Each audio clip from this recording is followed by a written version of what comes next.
Bienvenidos a Conversaciones Sonoras, el podcast donde la industria musical se analiza sin rodeos. Conversaciones Sonoras, presentado por Johnny Kazuriaga, director académico del Máster en Gestión Empresarial de la Industria Musical.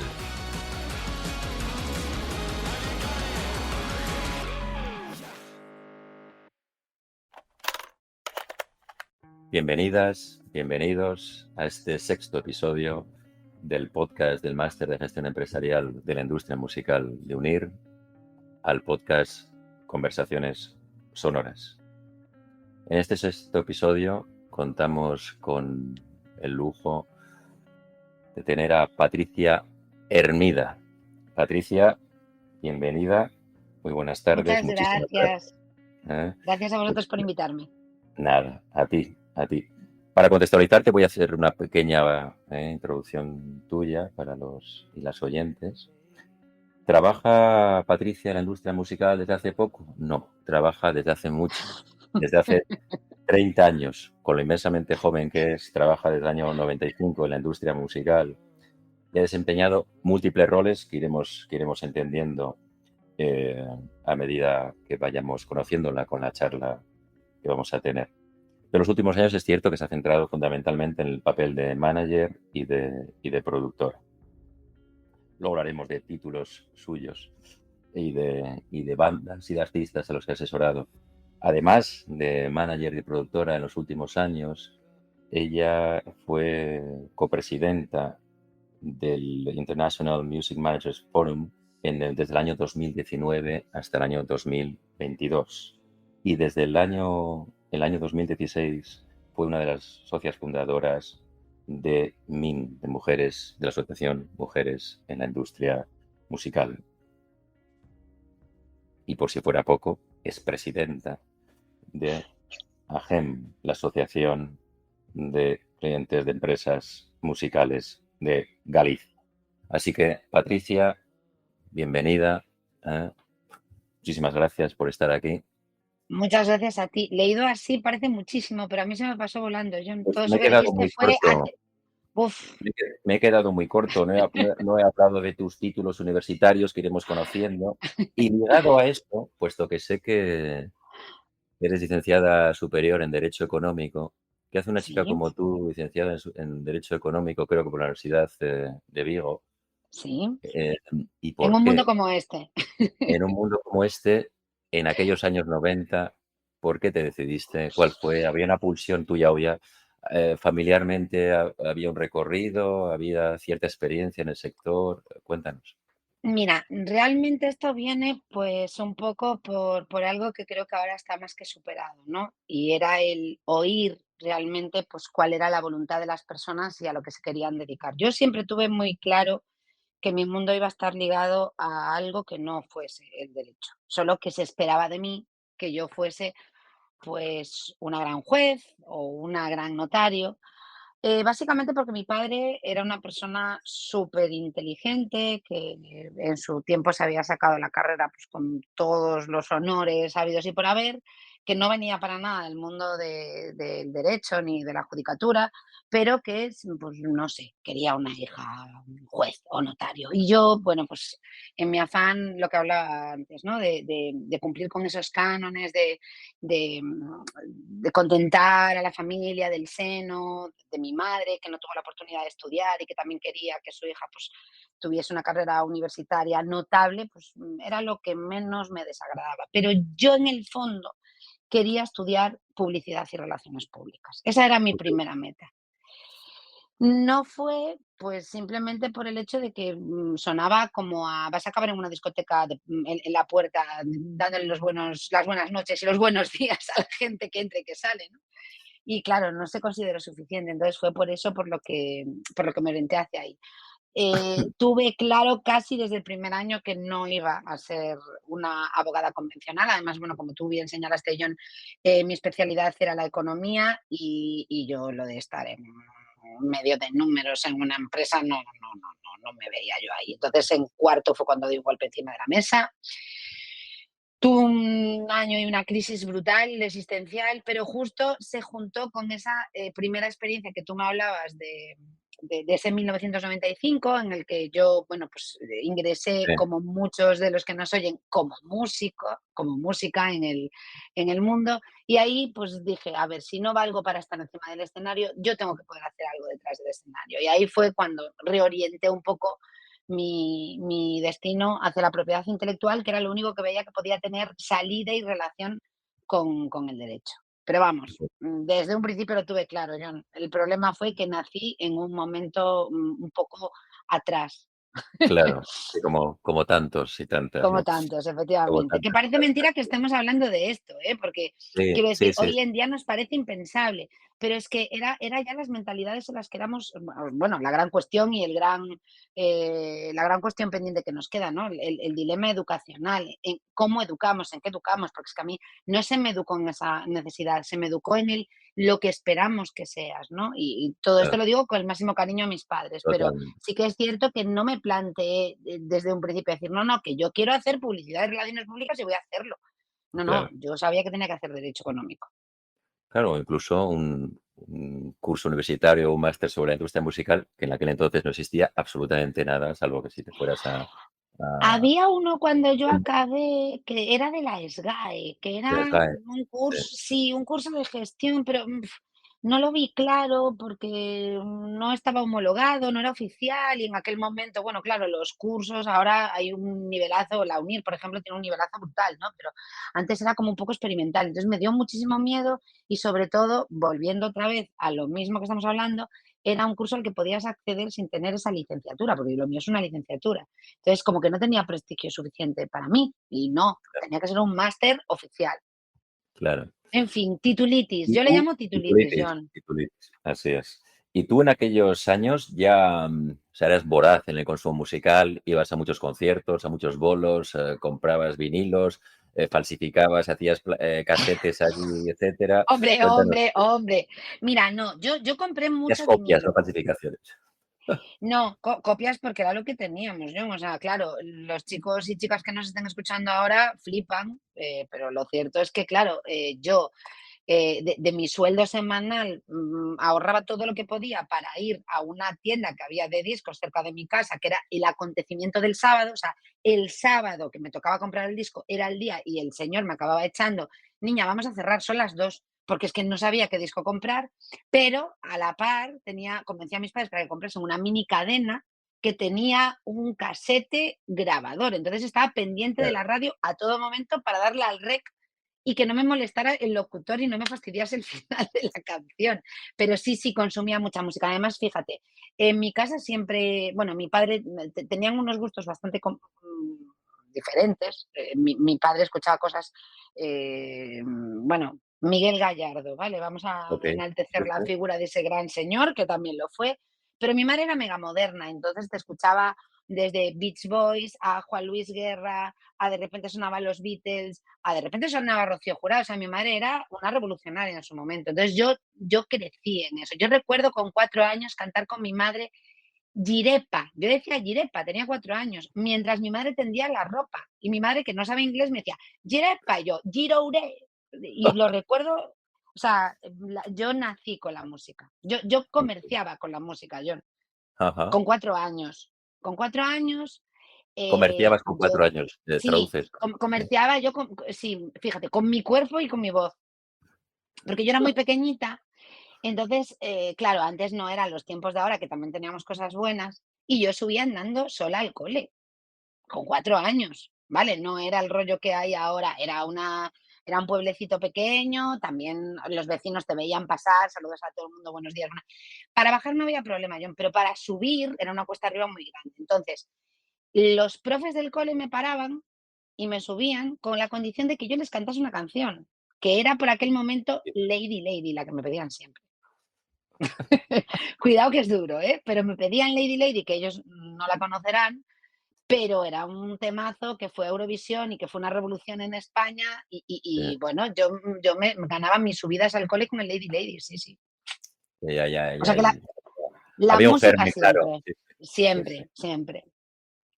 Y ya entrando en materia de profesionalización, de vivir de ello, año 95, 96, ¿qué es lo que produjo esa Esa corriente que dice, este es un camino en el que no solo me gusta, no solo forma parte de mi mundo, sino que puedo vivir de esto.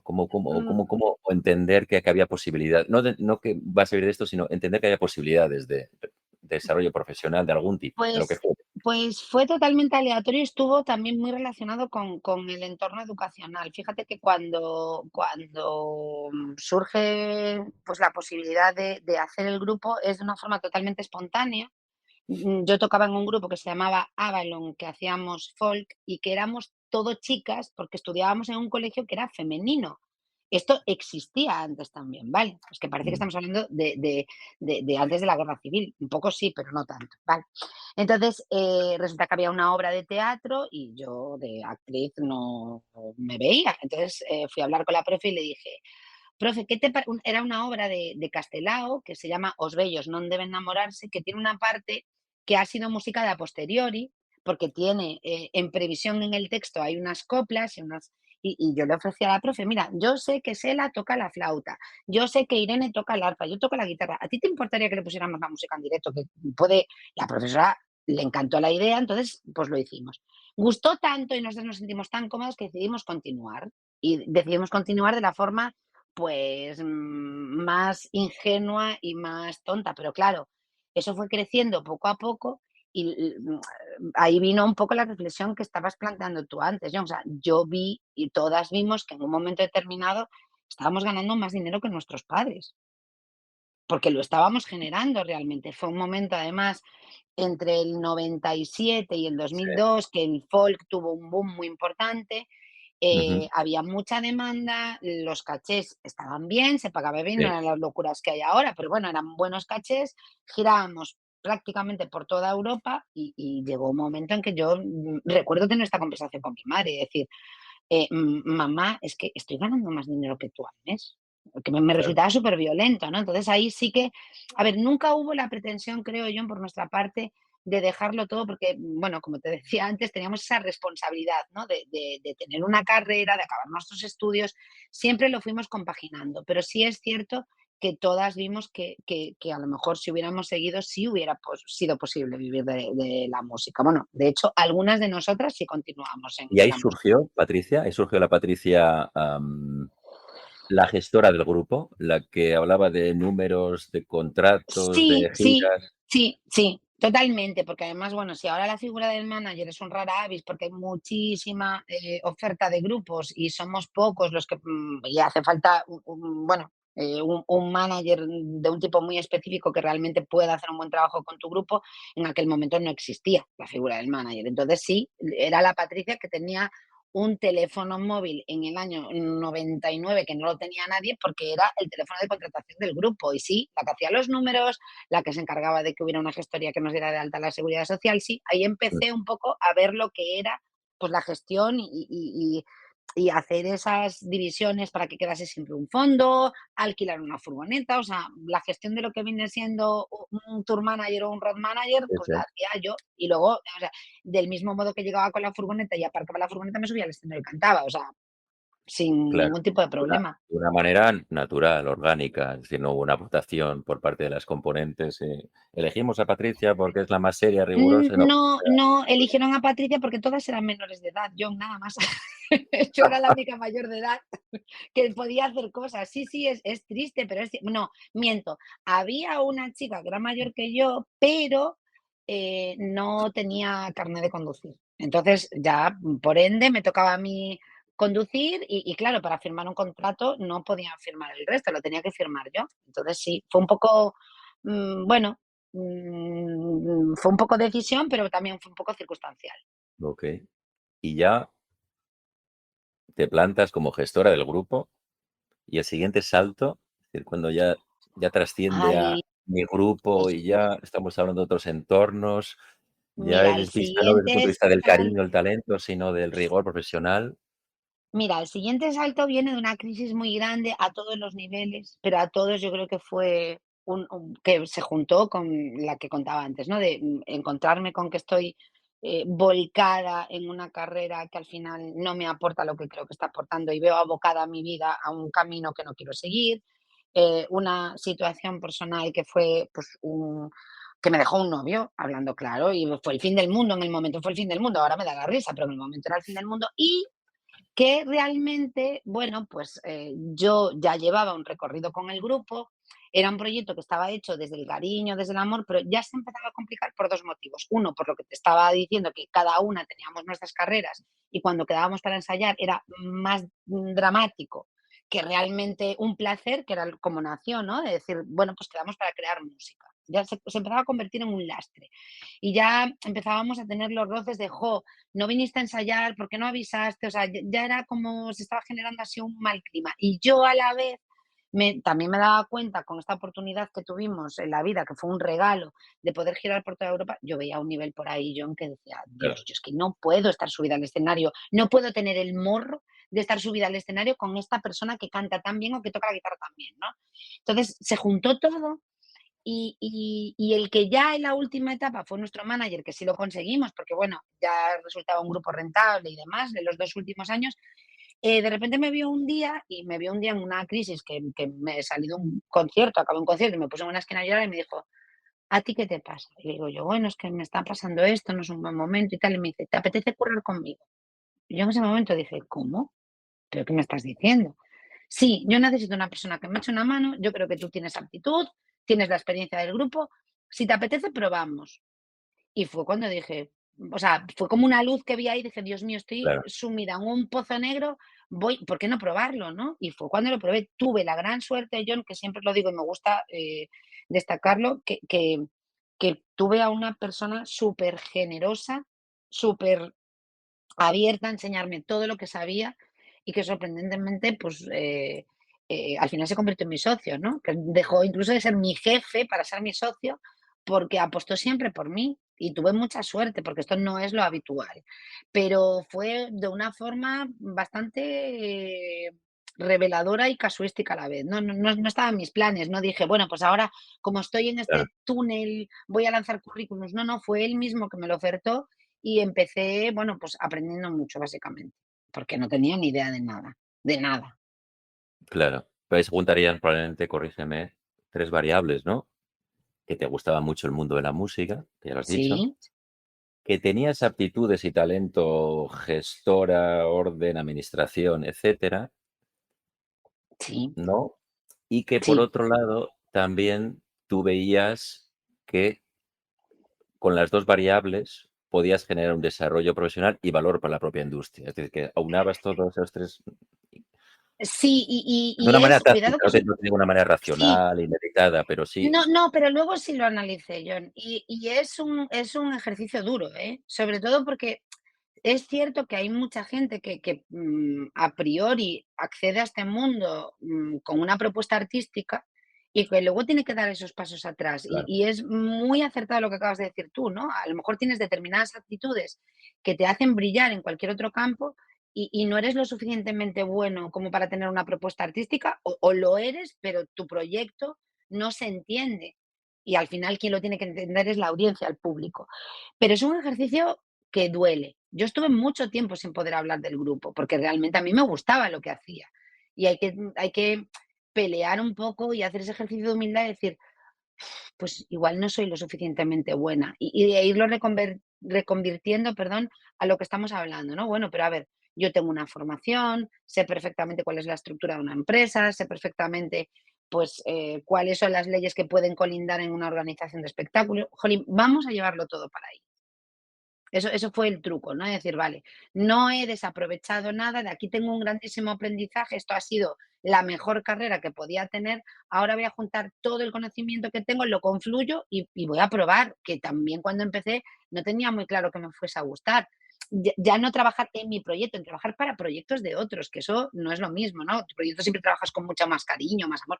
Pero bueno, fue cuando empecé un poco a desvincularme de esa parte romántica, ser un poco más analítica y decir, venga, ahora hay que ser racional y hay que aplicar todo lo que aprendiste, pero para terceras personas. Y funcionó. fantástico.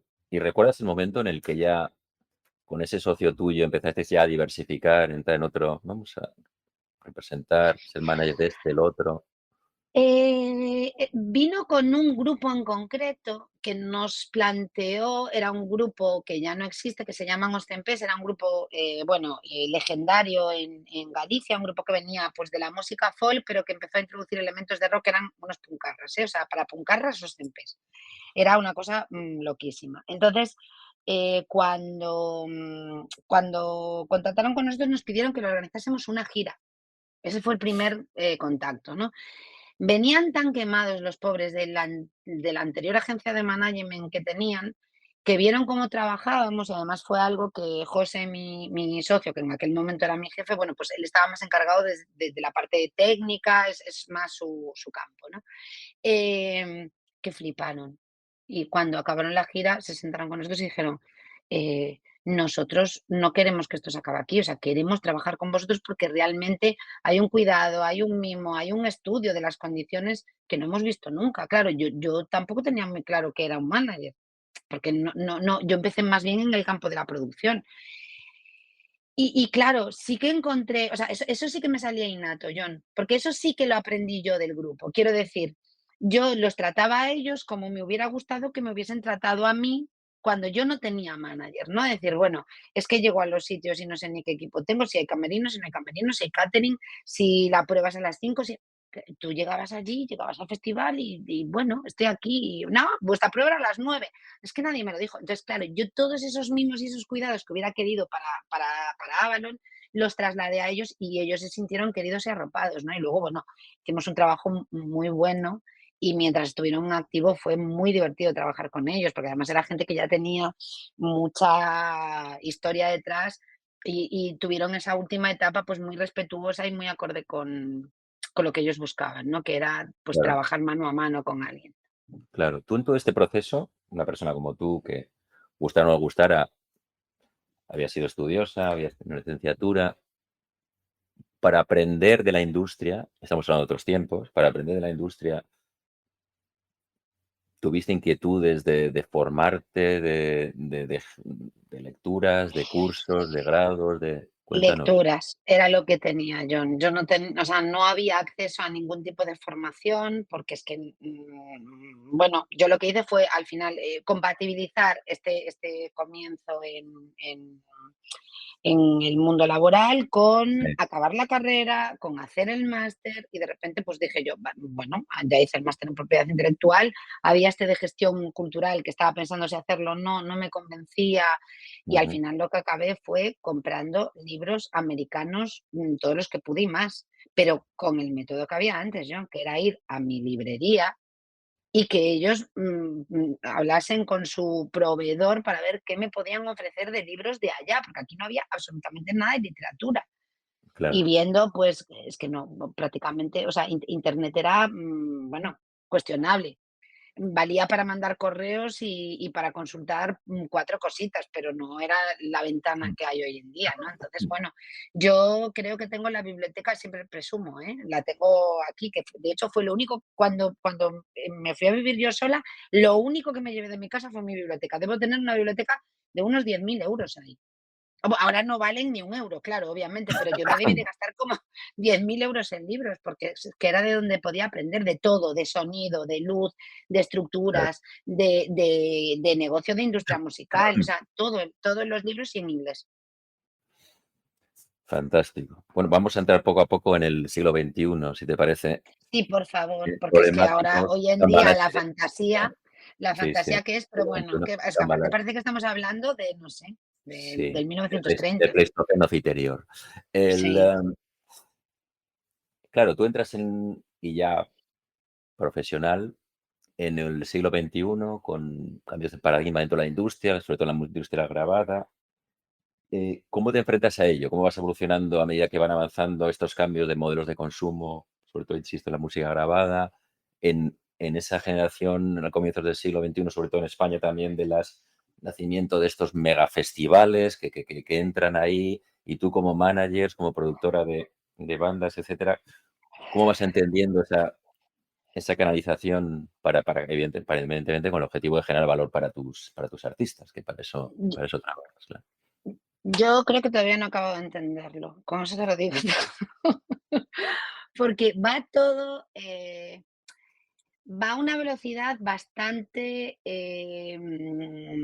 descompensada. Es decir, la evolución que ha habido en la música grabada no va a la par de la evolución que está habiendo en la música en directo, ¿no? Entonces, claro, tú que tienes que trabajar en todos los parámetros y en todos los niveles, de repente te encuentras con que no encuentras el punto de equilibrio entre un lado y otro. Y tienes que estar constantemente en ese escaparate que ahora sí, ya puestos en el siglo XXI, son pues desde las redes sociales a boletines de profesionales, leyendo y devorando qué es lo que está pasando, porque es que además, si algo he aprendido es que de toda esa biblioteca que tengo ahí de miles de euros que ahora si los vendo no me dan ni uno, es que yo lo que leía en esos libros, John, a los 2 años pasaba aquí. Me hacía mucha gracia, ¿no? O sea, me compraba un libro que era la última novedad de que ya iba atrasado, porque ya se estaba escribiendo sobre realidades que se estaban dando, ¿no? Y yo leía que yo era ciencia ficción, porque digo, que con una sincronizadora, ¿qué es una sincronizadora? Si esto, aquí hay editoriales de que me hablan aquí, ¿no? Entonces, luego pasaban aquí, y es un poco lo que está sucediendo. Em, el mundo de la música grabada sigue siendo muy complejo de controlar, porque hay todavía muchos preceptos que están en el ADN de los artistas, que no entienden que a lo mejor determinadas estrategias que se ven en algunos mercados son extrapolables según qué género. Pues los lanzamientos en cascada o los singles no funcionan para todo el mundo, a pesar de que en urbano se pueden permitir el lujo de grabar un single y lanzarlo, aunque tú quieras copiar esa estrategia en cualquier otro género, a lo mejor tienes que tenerlo todo grabado, aunque parezca que lanzas single a single, ¿no? O sea, va todo como cambiando demasiado rápido. De repente ya no mola lanzar los viernes, hay que lanzar los jueves.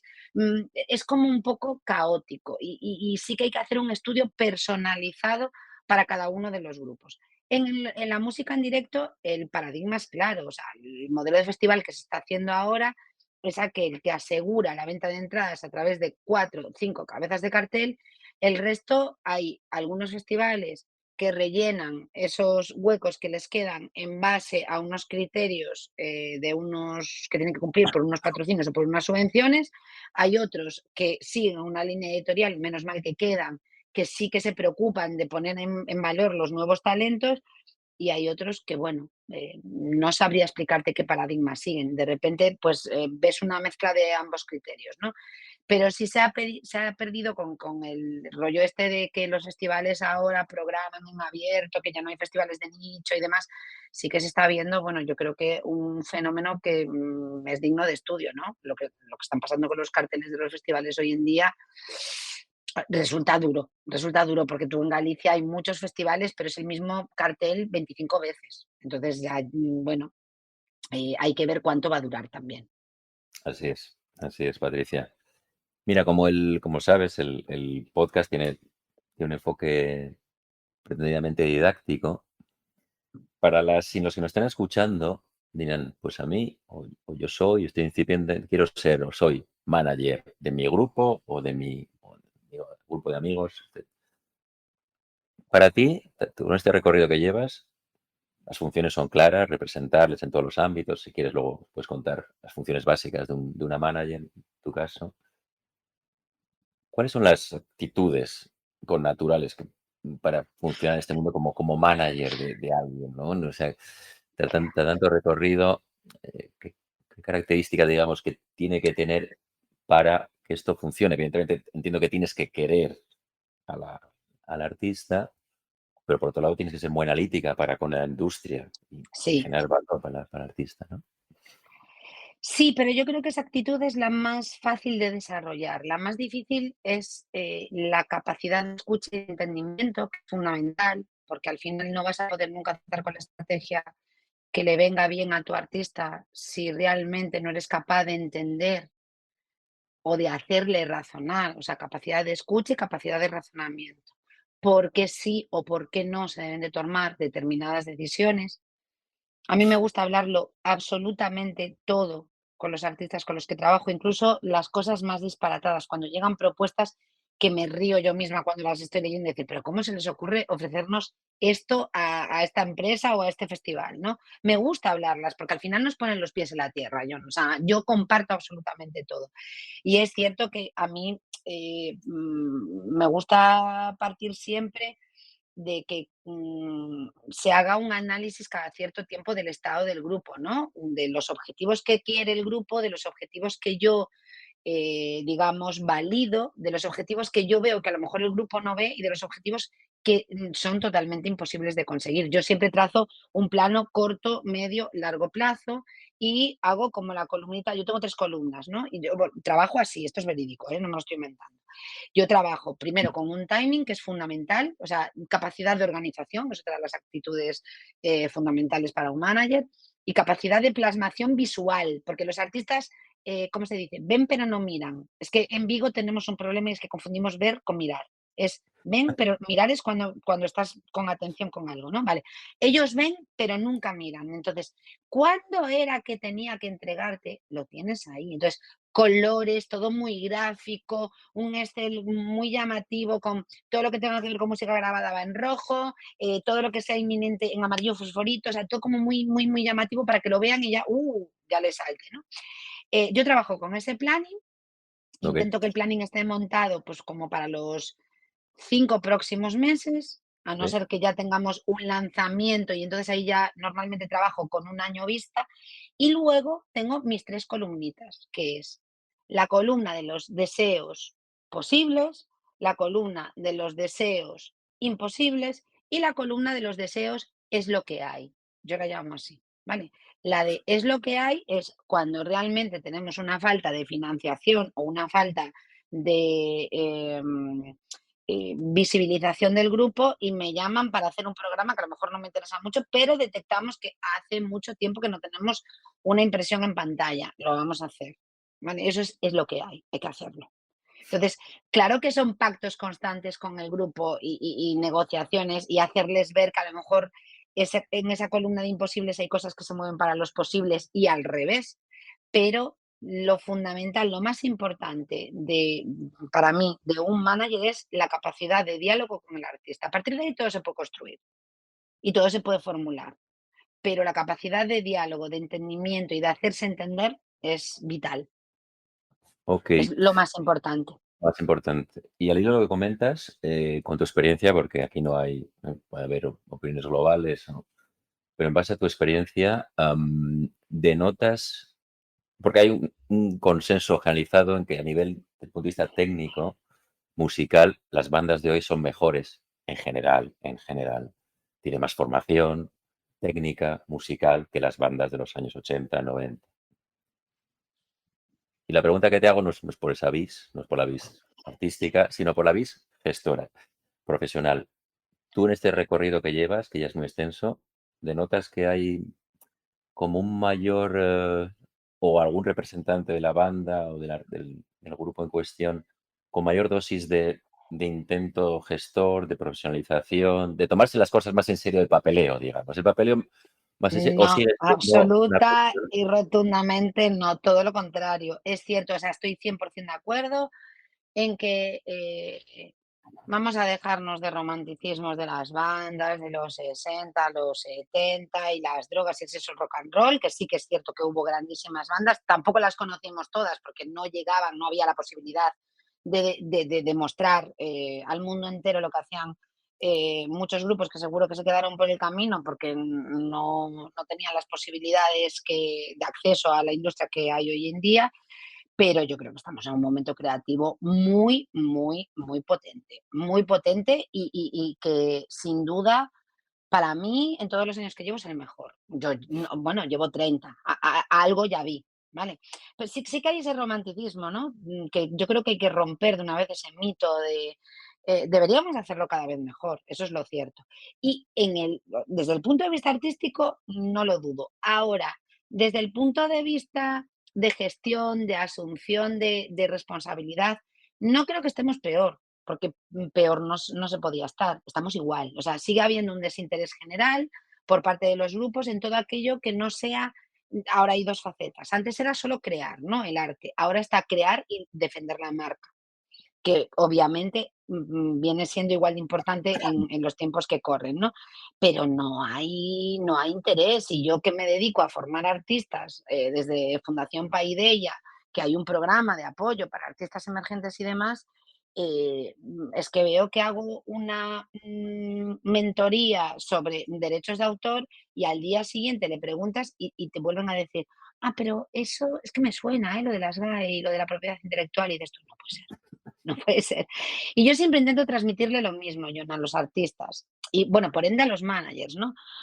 Porque el manager al final es una prolongación ejecutiva del artista y tiene que creer en el producto igual que el artista y tiene que, obviamente, empatizar con el artista porque al final es como tu novio, tu marido, tu pareja o tu mejor amiga, ¿vale? O sea, me da igual. Es una relación muy intensa con muchos altos y bajos donde hay momentos pues de enfado, de crispación, de frustración. Es como o sea, es una relación personal intensa.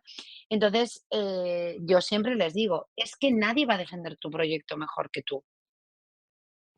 Y yo me puedo sentar contigo y explicarte las condiciones que puede tener un contrato editorial, explicarte las condiciones que puede tener un contrato de sincronización, explicarte lo que tienes que exigir cada vez que haces un concierto, pero es que yo a lo mejor el día de mañana no estoy, me puedo morir y vendrá otro manager.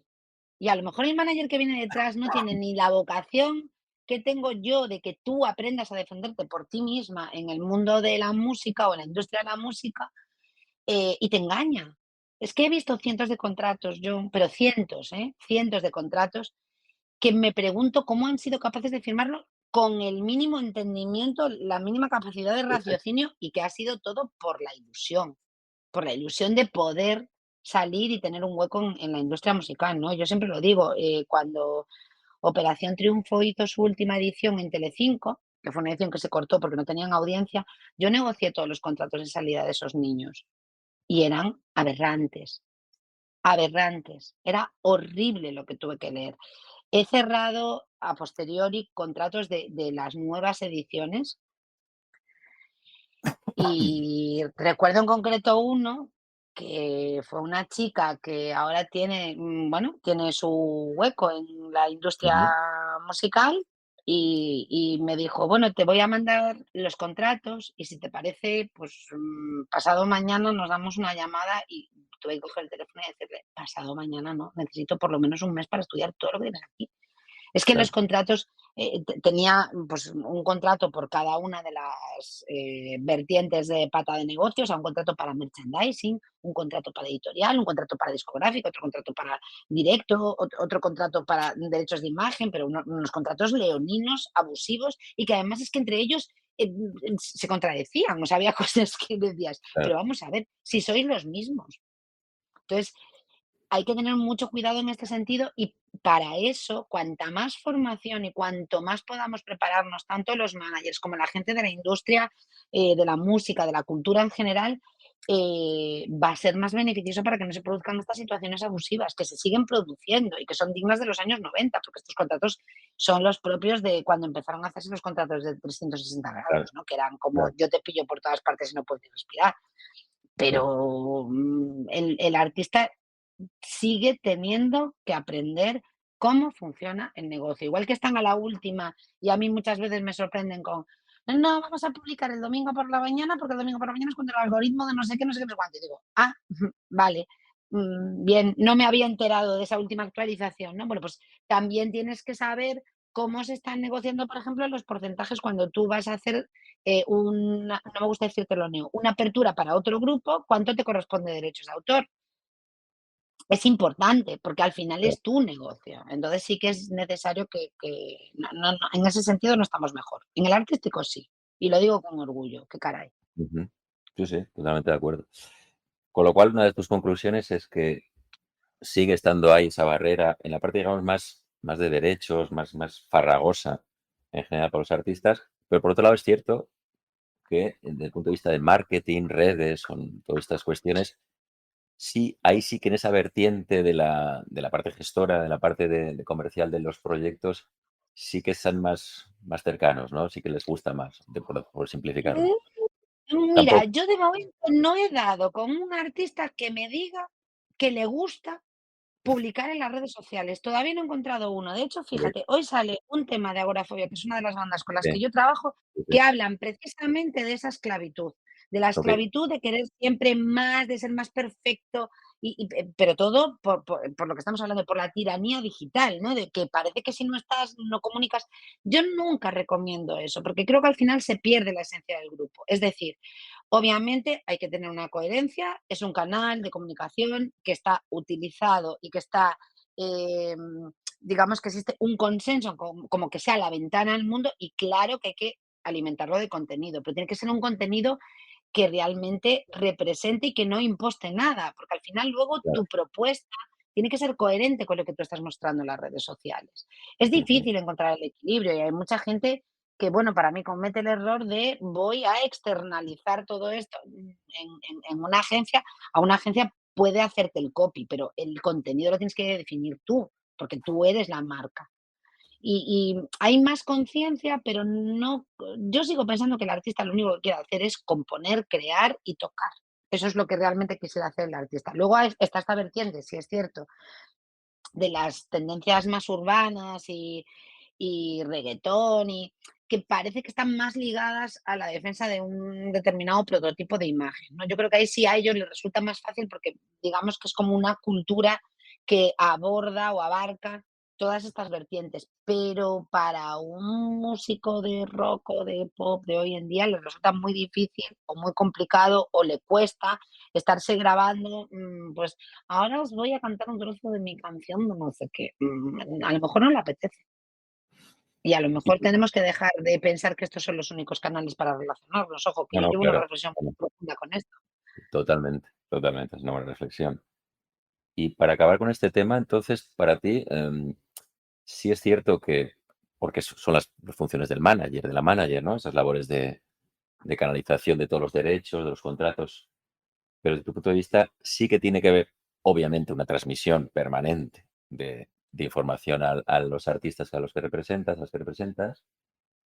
Pero tu consejo es que, además, por su interés, tengan cierta información permanente y que sepan de lo que están hablando. Aunque el manager sea la que negocie, pero que sean ellos también los que están permanentemente al hilo de esas negociaciones, de esos contratos. Sí, Que no desde queden al albur de las decisiones tomadas por su manager, sino que estén no, en el. ese es el mayor error que puede cometer un manager. El que el Correcto. artista no sea consciente ni de lo que está generando Pues, o de lo que no está generando. Cuidado, porque a veces las decisiones artísticas, vamos a enfocarlo al revés, las decisiones ejecutivas van ligadas a decisiones artísticas y a veces hay determinados caminos que se pueden adoptar y que contraen pues determinado riesgo que tienes que medir y claro que hay que dar la oportunidad a nuevas manifestaciones y a una apertura de tu proyecto, pero siempre y cuando tengas medido el riesgo y puedas evaluarlo. Para mí, mantener al margen al artista de lo que está ocurriendo es un error que lo único que hace es colocarlos en su esfera, porque además el artista, em, el perfil del artista, como estábamos diciendo, no tiene la cabeza colocada realmente en la visión global. Está centrado en su faceta, eso, pues de creador, de cuidador de la marca, de interrelacionarse con otros artistas para generar valor añadido, pero no está pensando realmente en cómo funciona el mercado, ¿no? O sea, a mí muchas veces los artistas me preguntan, bueno, ¿y por qué no nos sale una entrevista en El País? Oye, chica, pues que a lo mejor es que no interesas al público que lee El País y el editor mm, eh, no considera oportuno que tú le des una entrevista al país, pero a lo mejor hay otra, que es a donde voy, ¿no? A lo mejor hay otra publicación que a nosotras nos puede interesar muchísimo más que salgas en el país, porque tu público está ahí, lo que decía antes, ¿no? Yo ahora estoy trabajando con determinados artistas, con acciones de comunidad, con artistas que estoy empezando a lanzar, que me funcionan muchísimo mejor con una publicación en una red. ¿Conllevan más esfuerzo? Sí. ¿Son más orgánicas? Sí. Por ejemplo, si tu proyecto es o sea, si tú eres un cantautor o una cantautora o tienes canción que tiene pues una fuerza en la letra, pues a lo mejor trazar una alianza con la asociación de escritores de tu comunidad puede tener todo el sentido del mundo, ¿no? Y ahí puedes tener un gran público objetivo que lo estás desestimando porque a lo mejor esa gente no ve las redes sociales o no te va a encontrar nunca en el mare magnum. Hay que pensar también y trazar estrategias que sean alternativas, pero siempre en consenso con el artista y que el artista siempre sepa en todo momento en qué punto está su proyecto, porque las decisiones artísticas a veces también pueden hacer que cambien determinados rumbos, ¿no? O cuando estás componiendo, dudas y a lo mejor experimentar hacia un lado o hacia otro. Bueno, ¿qué es lo que mejor me ha funcionado? Hay que hacer ese tipo de análisis. Fantástico, Patricia. Yo creo que muchas y muchos que te están escuchando lo agradecerán, todos estos sabios consejos. Mira, hace un buen rato ya te presentaba en esa vertiente tuya también más representativa, institucional. Fuiste una de las socias fundadoras de MIM. Cuéntame cómo surgió esa maravilla, Mujeres en Industria Musical, asociación, Mira, tu papel. no sabía muy bien explicarte el cómo. Yo lo único que sé es que al principio de todo, cuando empecé a ir a las ferias y a bueno, a los mercados de música, es que siempre me encontraba con las mismas chicas y veía a un montón de directores de festivales, de programadores, de chicos de prensa, y veía, éramos las cuatro, que estábamos siempre allí, claro, al final te acabas acercando, ¿no? Porque es un poco rara avis de, hola, mira, yo me llamo Patricia, ¿tú quién eres? Ah, yo soy Nuria Rico, ¿y tú qué haces? Bueno, yo trabajo en el ticketing de Live Nation, o sea, aparte que las mujeres que estaban eran mujeres como muy top, ¿no? O sea, yo me sentía muy pequeñita al principio de todo cuando empecé a ir, porque yo fui muy aventurera, o sea, otra forma de formarse, John, importante también, ¿eh? Yo no tenía ni grupos y yo me iba a toda cuanta feria había. Me fui al Reeperbahn, me fui al Eurosonic, me fui al South by Southwest, a las En conferencias las a aprender conferencias. de la gente que sabía. Vale, que esto me olvidé y es importante también resaltarlo. Entonces yo iba a aprender y a ver de qué es esto de una feria, qué se hace en una feria, cómo se trabaja en una feria. Veía que la gente se reunía, veía que se conocían. Entonces, bueno, un poco también vas tomándole el pulso a lo que puede ser ir a un mercado. Y claro, estábamos un poco, al final acabamos haciendo amistad, obviamente, y estábamos un poco cansadas del rollo de que siempre somos las mismas, es que vamos a los paneles y nunca vemos a ninguna chica sentada, ¿qué está pasando, no? Y surgió de una manera muy orgánica, o sea, fue realmente las 8 que estábamos siempre, y cuando digo 8 es literalmente 8 porque las fundadoras fuimos 8, dijimos, oye, ¿y por qué no intentamos hacer algo por revertir esta situación, no? Poner un poco pues negro sobre blanco sobre lo que está pasando, que hay muchas más mujeres que están trabajando, a las que no se le da visibilidad y que están ocupando puestos que a lo mejor pues no son los para los que realmente están capacitadas, ¿no? Y fue así como surgió en mí, la constituimos y empezamos a trabajar al principio de una forma muy precaria porque no Sí, teníamos recursos y basado mucho en el trabajo de las socias que formábamos parte y yo creo que, bueno, que ha llegado a un punto en el que vamos, un interlocutor necesario cada vez que se hable de música es MIM, ¿no?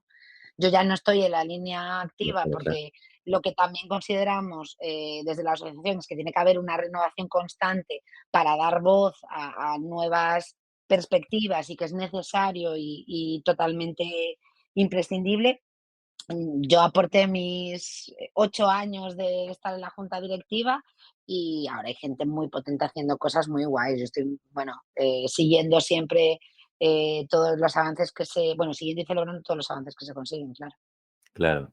¿Y crees que se está revirtiendo la situación? Estamos en proceso Yo de. creo que ahora estamos en un momento que vuelve a ser un poquito peleagudo. Ujú, Sí que ujú. hubo un momento en el que se hizo mucha presión, sobre todo con el tema de la presencia de las mujeres en los festivales, y que funcionó, pero ahora no sé exactamente por qué, y esto lo comentábamos el otro día, volvemos a observar que parece que, bueno, volvemos a estar otra vez en un segundo plano cuando realmente no sé si porque de forma natural han emergido estas propuestas o porque hay muchas más, hay muchísimas mujeres haciendo cosas muy guays, ¿no?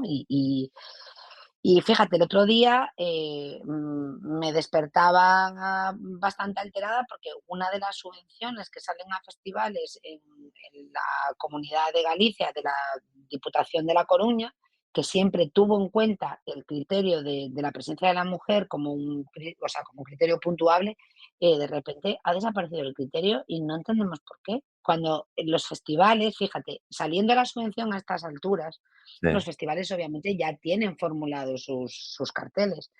Han tenido en cuenta este criterio porque lleva ahí toda la vida Ujú. y saben perfectamente que tiene que haber un 30% de mujeres en sus programaciones si quieren acceder a este festival. Pues de repente ese Correcto. criterio no está y tenemos, bueno, yo tengo mi miedo a ver si esas mujeres se mantienen o desaparecen. ¿Y qué va Y a no hay pasar ninguna el año que explicación. viene? No ha habido ninguna La hemos pedido y de momento no la tenemos, pero eso de perder territorios que ya se han conquistado con las administraciones públicas me parece como fantasía, imposible, vamos.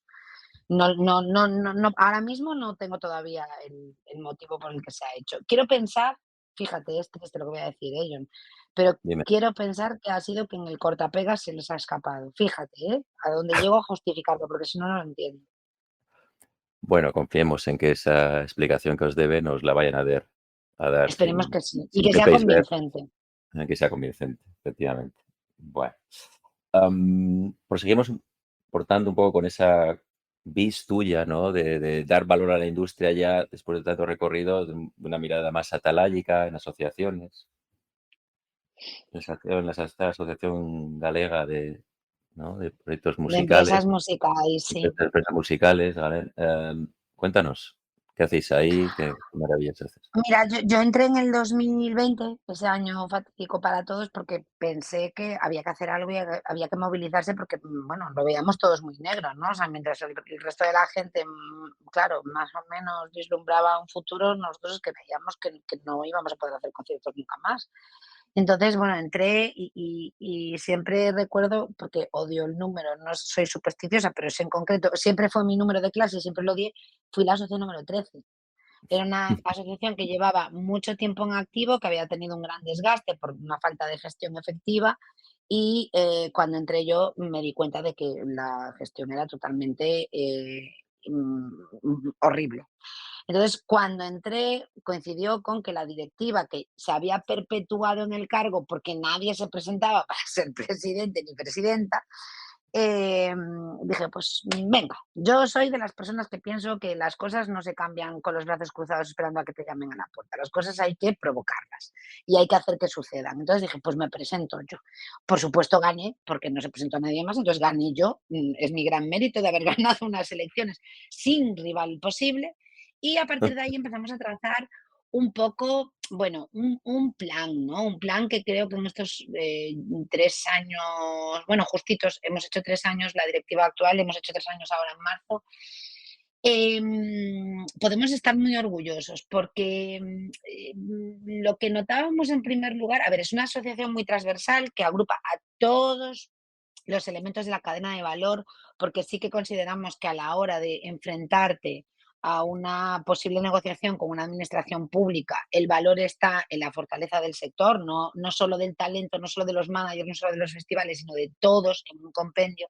Y lo primero que faltaba era muchísimo diálogo. Hicimos mucho trabajo de campo, de base, de hacer reuniones, formaciones específicas que pedía pues yo qué sé, y el incentivo fiscal, que sonaba como a que es el incentivo fiscal. Pues vamos a traer a gente que nos hable del incentivo fiscal, vamos a traer a otros festivales que nos hablen del incentivo fiscal y que ver cómo se hace, o por ejemplo, pues eso, vamos a repasar todos los contratos que hay en la industria de la música. A día de hoy, ¿cómo se están articulando? Pues venga, vamos a ver cómo se hace un contrato editorial, cómo están cambiando las cosas en el mundo editorial, las sincronizaciones, el management, los 360. Entonces, empezamos a ofrecer como un foro donde la gente se encontraba y hablaba, ¿no? Lo que íbamos individualmente hablando en determinados pasillos, de determinados lugares, de repente encontrábamos un punto de encuentro donde en vez de hablar con un compañero, hablabas con 10 o con 20, porque pasamos de tener 13 socios, que era yo la 13, a actualmente ser 56.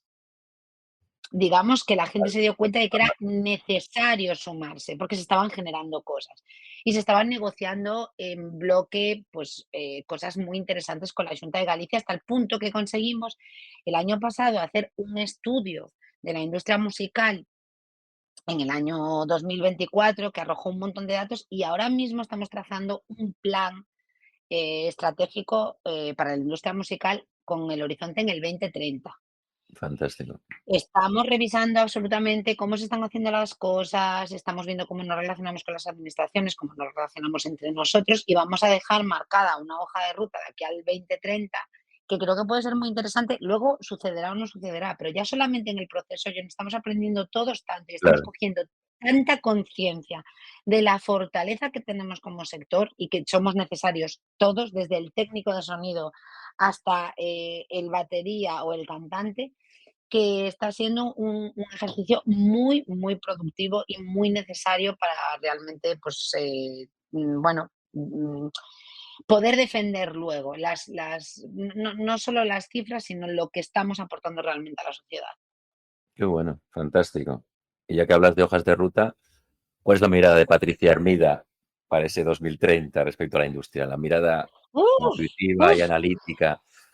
¿Cómo ves todo este tinglado? Pues 2030, 5 años, un 2030 tinte. es ya, Es, efectivamente, es es, ya. es. Nosotros lo marcamos un poco por la Agenda 2030, ¿no? O sea, por intentar trasladar con toda esa mirada que tiene que caminar toda la industria en consonancia a ello. O sea, nosotros estamos metiendo mucha presión y yo quiero creer que se logrará, John.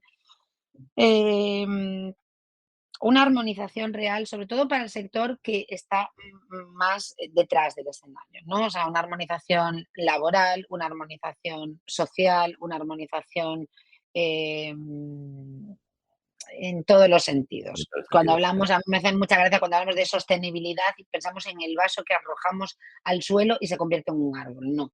Sostenibilidad es que los horarios sean horarios compatibles con la vida familiar, que se tengan en cuenta las condiciones de las personas y las idiosincrasias de las personas a la hora de determinar puestos, que haya una comunicación y que fluya, que haya una preparación para esa comunicación cuando tú trabajas en proyectos colectivos. Es decir, hay mucho de sostenibilidad que no se habla, que no tiene que ver única y exclusivamente con el pino y el eucalipto, ¿no? Que es, bueno, algo que aquí últimamente está bastante cuestionado.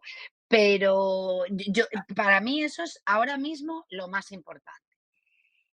En esa sostenibilidad incluyo también, por supuesto, y es fundamental, porque al final el artista es el origen primigenio de la cadena de valor y sin artista no hay nada, ¿vale? No nos hagamos aquí, la inteligencia artificial nunca va a sustituir a un artista, la inteligencia artificial nunca va a hacer un directo, ni te va a hacer vibrar o llorar, que seguro que muchos nos pasó con un concierto. Entonces, partiendo de la base de que el artista es la esencia del negocio de la industria de la música, tenemos que repensar mucho cómo estamos haciendo los abonos, tanto en la música grabada como en la música en directo a estos artistas, porque si realmente queremos que esos proyectos se desarrollen, evolucionen y queremos generar a esos futuros cabezas de cartel de los festivales de mañana, lo estamos haciendo muy mal, muy mal. Esto es Coincidimos. para tirón de orejas, lo estamos haciendo francamente muy mal.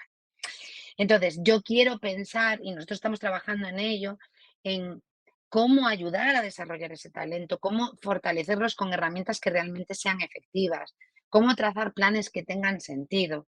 ¿Qué es internacionalizar? Que es algo que llevamos un montón de tiempo pensando. Oye, internacionalizar no es ir a hacer un bolo a Bélgica, tío. O sea, vamos a partir de la base de que ya todos somos internacionales en el momento en el que estamos en una red que nos permite que desde cualquier plataforma nos escuchen en cualquier parte del mundo, pero sí falla esa pata del directo no, no, es que yo ya hice una gira, soy internacional. No, no, no. Tú tienes que desarrollar los mercados en los países en los que detectes que pueda haber una audiencia que esté dispuesta a escuchar tu música. Y eso no quiere decir que vayas ya a los mayores festivales ni foros, sino que hay que hacer un trabajo.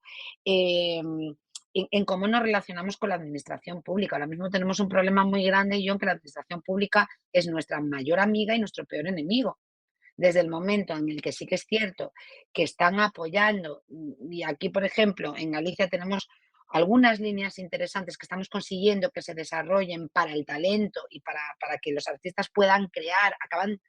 Uno de los grandes logros de Again fue el momento en el que se articulan estas ayudas al talento y son capaces de entender que artista no solo necesita dinero cada vez que sale de su casa a dar un concierto, sino que necesita dinero para el proceso de ensayo con los grupos, de trabajar con un productor, de formular un directo y poder meterse en un local con las luces, con el sonido y poder trabajar eso. Es decir, se van dando pasos, ¿no?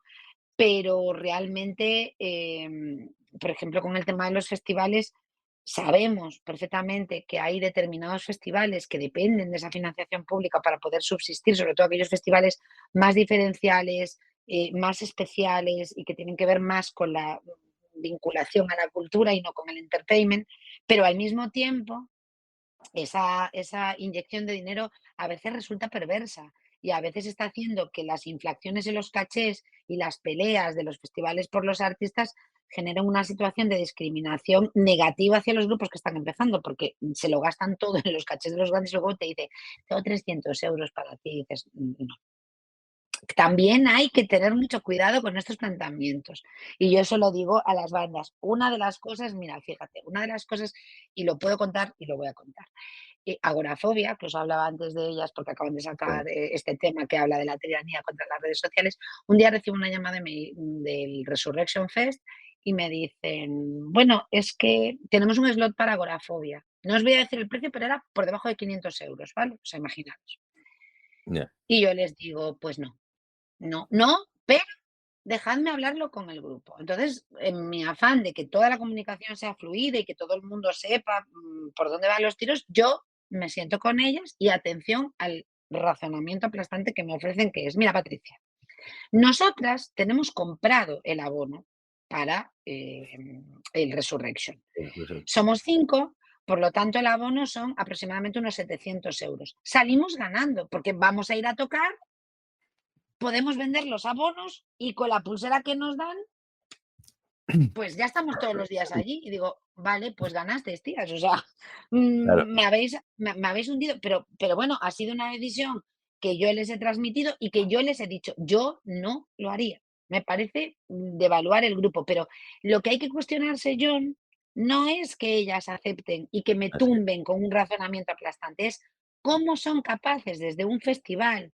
del tamaño del Resurrection llegar a hacer una oferta que realmente no se corresponde ni con el cumplimiento del convenio, que hay que recordar que existe un convenio con unos mínimos para pagarle a los músicos y a las músicas de este país. Entonces, es una reflexión muy profunda de cómo está funcionando el sistema. No solamente de la perversión en sí de esas ayudas públicas, que también tiene otra lectura. Los ayuntamientos, las unidades más pequeñas de administración pública, todos quieren festivales en sus ciudades y en sus pueblos y en sus Ya. entornos, y todos quieren las fiestas con grupos que llenen la plaza. Se han olvidado un poco de la misión que tienen desde el punto de vista cultural de garantizar el acceso a la cultura a todas las personas, ¿no? Y de ofrecer propuestas que a lo mejor no sigan los criterios económicos que tiene que tener un festival para poder subsistir. Entonces yo creo que viene una época un poco convulsa, porque es cierto que desde la asociación ya estamos recibiendo mucha queja de mucho festival que no está vendiendo lo que esperaba vender, y eso, bueno, lo que viene a poner en relieve es que el modelo se cansó un poco, ¿vale? O sea, está un poco ya estirado y está un poco fatigado. Y yo creo que este año y el que viene va a ser un año un poco crítico en este sentido y de darle una vuelta a cómo estamos trabajando desde el propio sector, que al final es el que tiene que provocar el cambio. Pues, Patricia, voy a desvelar un pequeño secreto para los y las oyentes, y es que tú y yo nos estamos viendo, y luego el podcast es el Sí, audio. Y he de y lo decir agradezco un montón. he de decir a las y los oyentes del podcast que en estos últimos minutos la mirada de Patricia se ha iluminado aún más cuando ha hablado de la hoja de ruta del futuro y todas estas reflexiones tan atinadas desde una atalaya analítica maravillosa.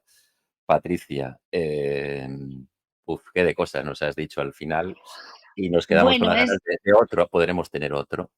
Así que mil gracias, porque ha sido es mi un experiencia, cada placer. uno tiene que vivir la suya, John. Para mí siempre es un placer hablar contigo. Ya hemos trabajado Un en placer. otras cosas juntos y ha sido un honor. Y lo único que puedo decir a todo el mundo que nos esté oyendo es que, por favor, no hagáis caso a vuestros padres. Si queréis dedicaros a la música, vais a encontrar vuestro hueco, pensadlo muy bien, informaros, estudiad, pero es un mundo maravilloso, muy pasional, a veces crítico, a veces difícil, pero tanto John como yo os podemos decir que una vez que entras aquí y te enganchas, no hay vuelta atrás. Amén, Patricia. Mil gracias. Un fuerte abrazo Gracias a vosotros, gracias a por ti, estar John. y ser y por esa lucha analítica y vertebrada en pos de la sostenibilidad real de la industria. Mil gracias. Gracias a ti. Conversaciones Sonoras, el podcast donde la industria musical se analiza sin rodeos. Presentado por Johnny Kazuriaga, coordinador académico del área de música de UNIR, la Universidad en Internet.